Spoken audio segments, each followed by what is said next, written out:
Hello friends, and welcome to Escaping the Mouse with your host, me, Breck Rowell.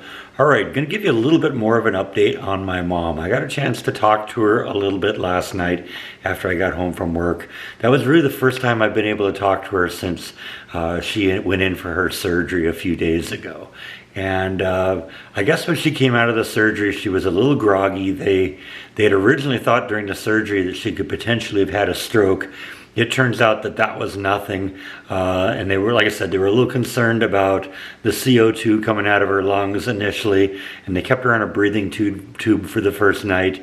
But that came out the next morning, and she was breathing on her own. She was kind of slowly regaining consciousness, but like I said, she was a little groggy, didn't really want to talk to anyone, and so my sister kind of took her cell phone for a couple of days. But I got a text message from my sister yesterday that she had returned the cell phone to my mom, and I said, okay, well, maybe I'll call her after work, and I did, and we talked for a good 20 or 30 minutes. She's in improved spirits.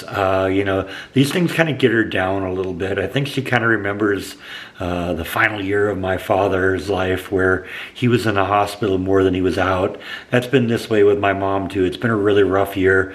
Between falling a couple times, between her previous surgery with, bowel obstructions and her urinary tract infections and stuff like that. She spent more time in the hospital this year than out of the hospital. And this isn't really, I think, how she wanted to spend this year, But she seems to be in positive spirits. They're still trying to figure out exactly what's going on, why this keeps happening, and they're still not sure.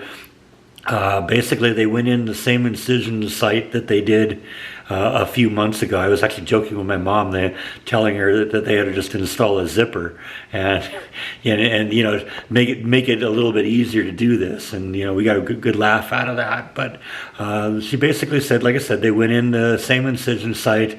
They apparently removed another about 12 inches of her small intestine that they think is part of what's clogging things up.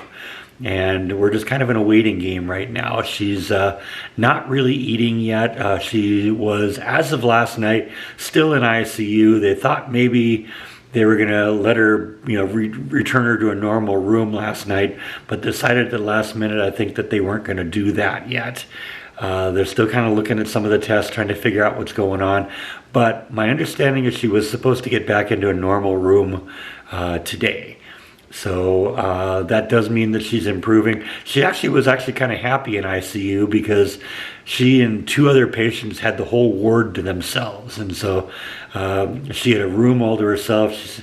She was, saying, it's like staying in the Hilton, just basically people waiting on her, on hand and foot at all times, and she was enjoying that. And she isn't eating a whole lot, but my mom has always loved Jell-O, and so they've been giving her Jell-O, and she's been enjoying that, and some kind of easy to digest drinks and stuff like that. And that's where she is at this point. Not really getting into solid foods yet. They want to kind of give her a chance to heal, but she's doing better. She's on the mend. I'm going to try and talk to her again tomorrow, and maybe I can talk her into coming onto the live stream this week. We'll see how she feels about that. We haven't talked about it, so I don't know if she's going to be comfortable or ready to do that. But if possible, we'll see what happens. But I wanted to give you an update. Ask you to continue keeping her in your thoughts and prayers.